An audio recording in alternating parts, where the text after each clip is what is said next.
Friends, कैसे हो आप सब। उम्मीद करती हूँ आप सब अच्छे होंगे। मैं हूँ Roshni and welcome to the happiness with Roshni. मुझे बहुत सारे कमेंट आ रहे थे। बहुत ही रिक्वेस्टेड वीडियो है आज की कि मैं ऐसे क्यों चलती हूँ। तो मैं आज अपनी लाइफ स्टोरी शेयर करने वाली हूँ आप सबके साथ।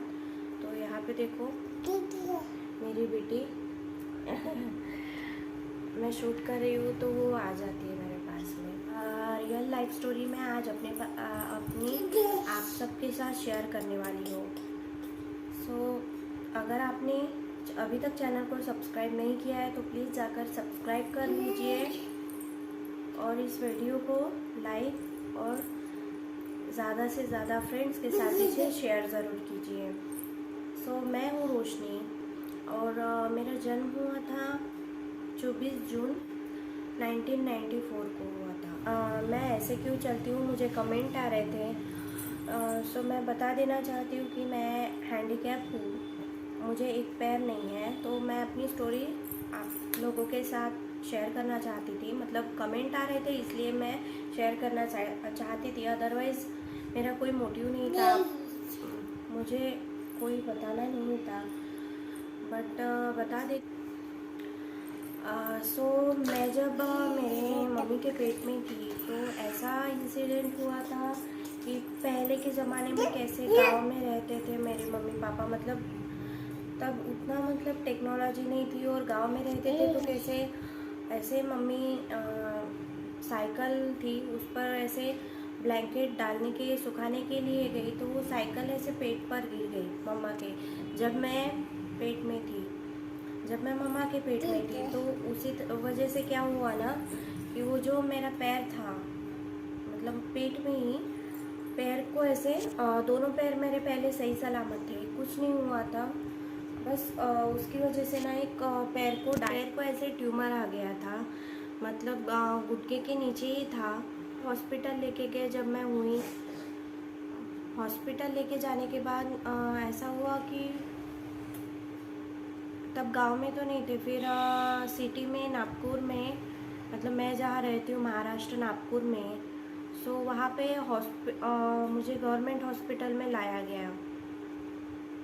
गवर्नमेंट हॉस्पिटल में लाने के बाद क्या हुआ ना कि वो लोग बोल रहे थे कि जो अपना पैर का पंजा होता है वहाँ पे ऐसे ट्यूमर।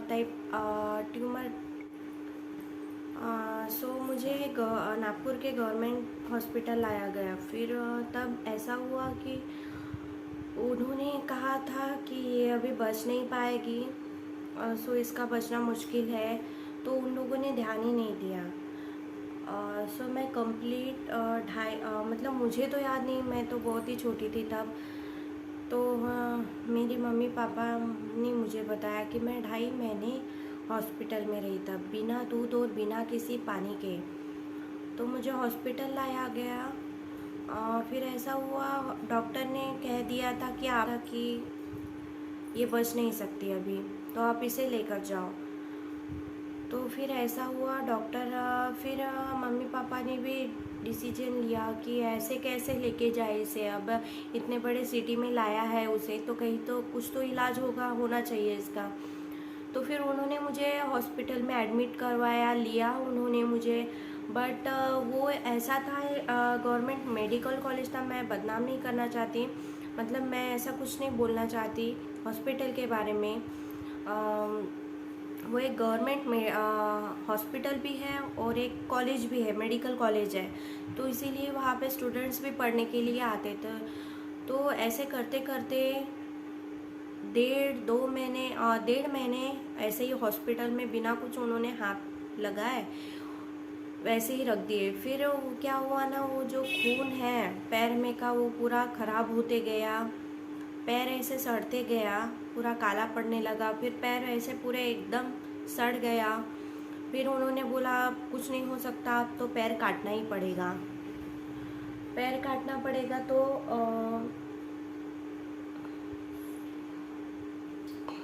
पैर काटना पड़ेगा बोले। तो फिर पेरेंट्स ने भी, मेरे मम्मी पापा ने भी सोचा फिर क्या करें, अब हमारे पास तो कोई ऑप्शन नहीं है। तो फिर पैर काटा। उसके बाद में मैं बिना दूध और बिना किसी पानी, बिना कुछ खाए पिए मैं 2.5 महीने कांच की पेटी में रही हूँ हॉस्पिटल में।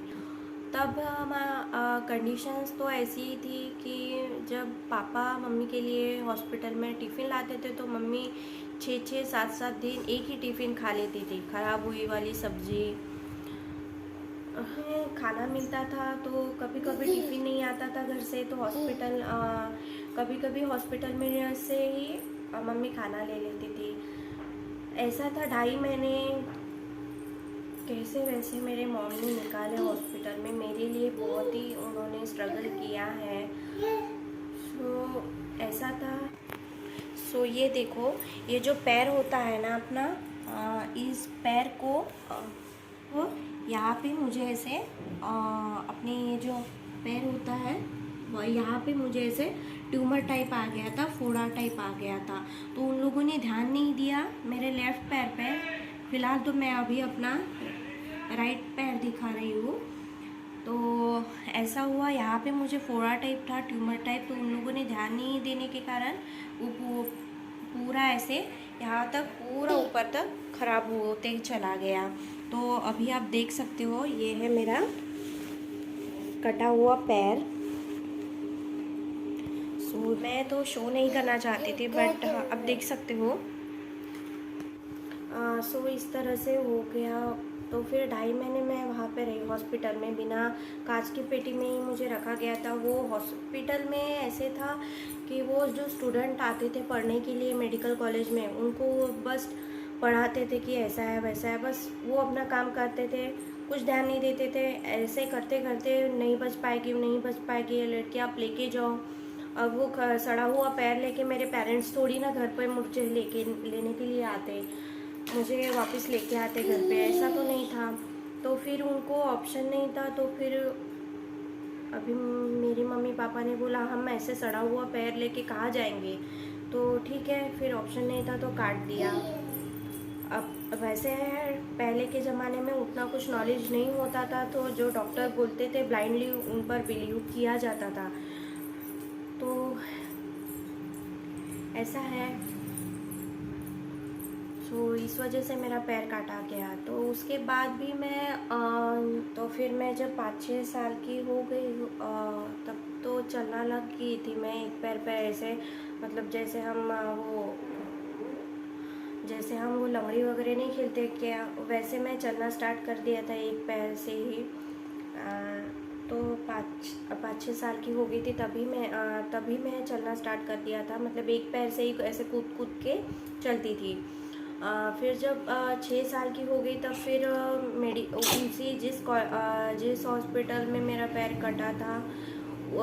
काटा था उसी हॉस्पिटल में फिर उन्होंने मुझे एक आर्टिफिशियल पैर दिया था, तो उस पैर को लगा के मैं चलती थी। सो अभी भी मैं एक आर्टिफिशियल पैर लगा के ही चलती हूँ, ऐसा पता ही नहीं चलता कि मैंने आर्टिफिशियल पैर लगाया है। सो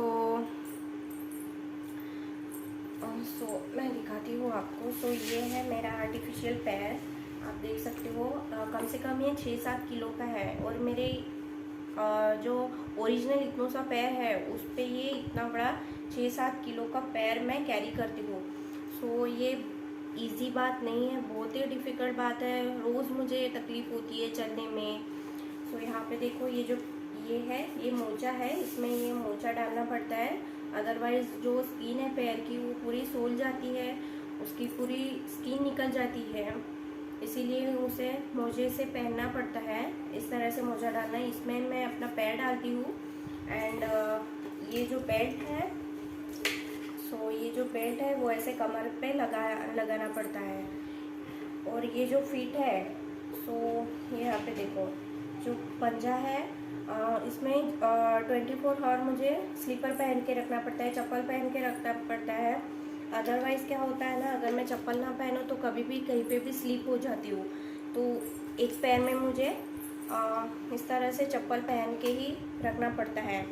ये है मेरा आर्टिफिशियल पैर, जो यहाँ से बेंड भी होता है, बट मैं करती नहीं क्योंकि गलती से अगर कैसे हम जल्दी में घर के काम करते ऐसे बैठते वक्त तो इसे फोल्ड कर सकते हैं, लेकिन कैसे ना जल्दी जल्दी में करती हूँ। मैं हार्डली इसे बेंड नहीं करती हूँ, मतलब जैसे अपना घुटना होता है इस तरह का, तो वो कैसे बेंड होता है ना, तो वैसे ही ये बेंड होता है। बट मैं करती नहीं हूँ क्योंकि कभी जल्दी जल्दी में ऐसा भूल गई तो फिर मैं गिर जाऊँगी, इसीलिए मैं जैसे का वैसा ही रखती हूँ। सो ये है मेरा आर्टिफिशियल पैर।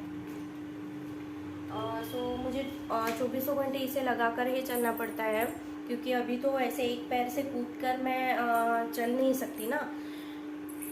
सो ऐसा है। फिर क्या है ना,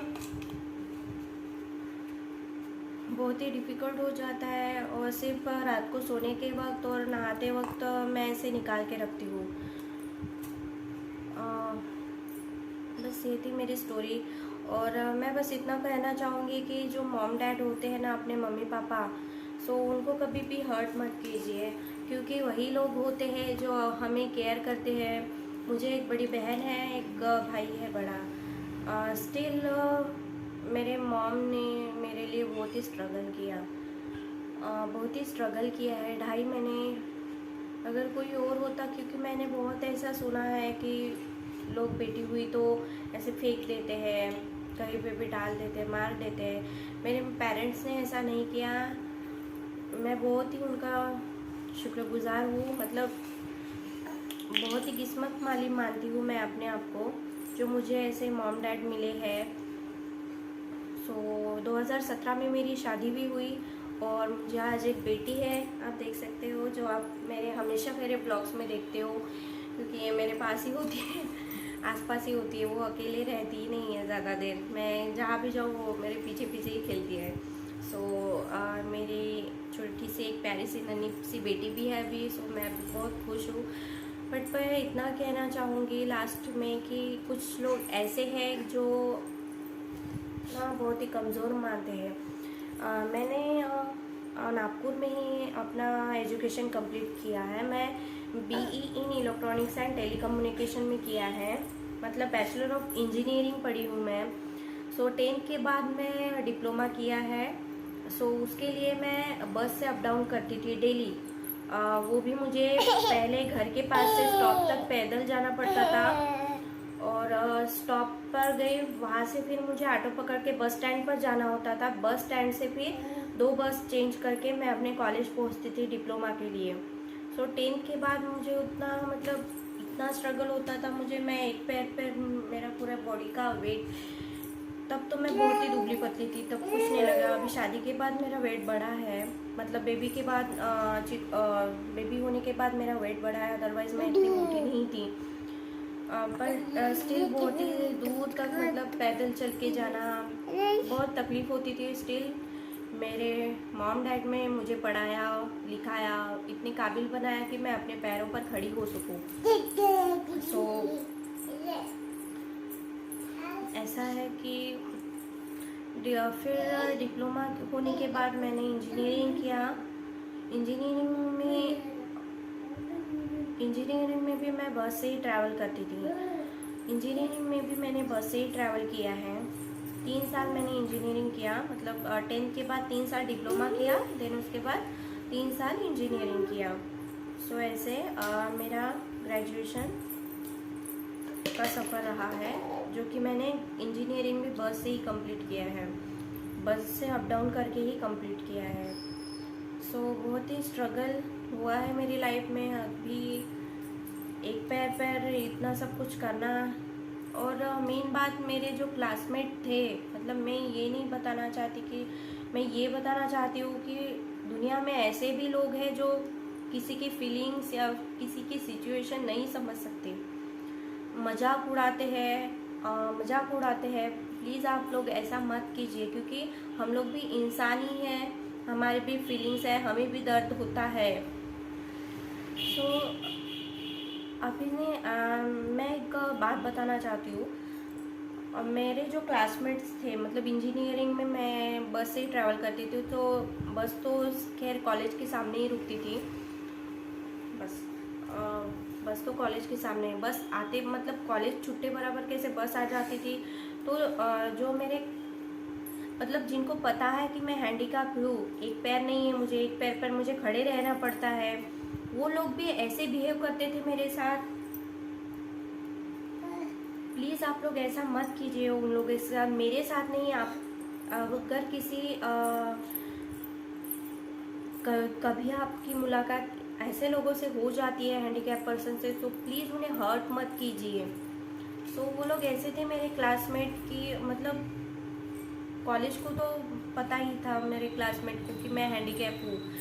स्टिल बस आके बराबर सब लोग ऐसे दौड़ भाग जाते थे, मतलब सीट पकड़ने के लिए, बस की सीट पकड़ने के लिए। सो मुझे तो सीट मिलती ही नहीं थी फिर, क्योंकि मैं तो ऐसे भाग नहीं सकती थी सीट पकड़ने के। पर वो लोग ऐसे थे कि नहीं, ये एक पैर पर खड़ी है, हैंडीकैप है, रिजर्व सीट है, फिर भी वो लोग बैठ जाते थे। ना ही बस ड्राइवर कुछ बोलते थे, ना ही कंडक्टर, क्योंकि उनको तो कोई लेन देन होता ही नहीं था। मैं बस ड्राइवर कंडक्टर को बात नहीं बोलना चाहती। मैं जो क्लासमेट्स है, जो खैर उनको तो नहीं पता ड्राइवर कंडक्टर को कि क्या है ये लड़की, कि मैंने 1-2 बार बोला है कि रिजर्व सीट है तो आप लोग मत बैठिए, मेरे लिए रखिए, बट वो लोग नहीं मानते थे। मैंने 1 बार बोला, 2 बार बोला, मैंने 6 साल बस से अप डाउन किया। फिर मैं रोज़ रोज़ तो नहीं बोल सकती उन लोगों को कि प्लीज़ आप लोग मत बैठिए, ऐसा तो नहीं कर सकती। रोज़ रोज़ किन किन को बोलूँ मैं? तो फिर मैंने बंद कर दिया छोड़ना। जाती थी, कम से कम मेरे घर के पास से 30 या फिर 32 किलोमीटर था मेरा कॉलेज, तो मैं उतने दूर तक अपने, मतलब खैर बीच में कोई उतर जाता था तो मुझे सीट मिल जाती, पर आधा पौन घंटा मैं खड़ी होकर आती थी एक पैर पर किसी को ऐसी दया नहीं आती थी कि एक पैर पर खड़ी है, हैंडीकैप है, इनको बैठने देना चाहिए, इनका हक है रिजर्व सीट पर। तो ऐसे लोग नहीं हैं इस दुनिया में। ऐसे भी लोग हैं कि कोई दया नहीं है, कोई किसी की फीलिंग्स नहीं समझते हैं। सब अपने आप में ही सब हमको ये सब झेलना पड़ता है। बहुत दर्द होता था, क्योंकि वो लोग इतने प्यार से बात करते थे क्लास में सब में, पर ऐसे बैठ जाते थे सीट पर। पैर ऐसे नहीं बैठती क्या तू? हाँ, कभी नहीं। सो मैं बस इतना कहना चाहती हूँ कि आप लोग ऐसे मत कीजिए, उनकी रिस्पेक्ट करना सीखिए। कहना चाहती हूँ कि आप किसी को ऐसे मत कीजिए। जो उनका हक है वो तो कम से कम उन्हें लेनी दीजिए। वो रिजर्व सीट, हैंडीकैप पर्सन के रिजर्व सीट पे भी जाके बैठते थे, बट ऐसा है तो प्लीज़ आप लोग ऐसे हर्ट मत कीजिए, किसी का दुख दर्द समझने की कोशिश कीजिए। वो ऐसे लगता है कि वो जो नॉर्मल लोग होते हैं, वो सभी नहीं बट कुछ परसेंट ऐसे भी लोग हैं कि बहुत अच्छे हैं, समझ लेते थे कभी कभी से है। मैं सभी पर्सन को नहीं बोलना चाहूँगी, सभी लोग ऐसे हैं। कुछ लोग ऐसे हैं कि जो किसी के फीलिंग्स नहीं समझ सकते, तो प्लीज़ आप ऐसा मत कीजिए। तो ये थी मेरी जर्नी। बहुत ही और भी बहुत कुछ है बताने के लिए, बट इतना टाइम नहीं है, क्योंकि ब्लॉग्स बहुत ही ज़्यादा लंबा हो जाएगा अगर मैं सब चीज़ें बताने लग जाऊंगी। सो आप लोगों के लिए बस यही कहना चाहूँगी कि अपने मम्मी पापा की कदर करना सीखिए, क्योंकि वही लोग हैं जो बिना किसी स्वार्थ और बिना किसी ईगो के आपको केयर करते हैं। सो ये है मेरी लाइफ स्टोरी। तो प्लीज़ चैनल को सब्सक्राइब ज़रूर करें और अपने फ्रेंड्स के साथ इसे शेयर ज़रूर करें। ऐसा नहीं है कि मुझे आज भी तकलीफ़ नहीं होती है, मुझे बहुत ही ज़्यादा तकलीफ़ होती है चलने में। ज़्यादा देर तक मैं चल नहीं पाती हूँ, ज़्यादा देर तक मैं खड़ी भी नहीं रह पाती हूँ, बट स्टिल ये सब लाइफ में तो चलते ही रहता है, करना ही पड़ता है, अब कोई ऑप्शन तो है नहीं। तो ठीक है, मिलते हैं फिर आपको नेक्स्ट ब्लॉग में।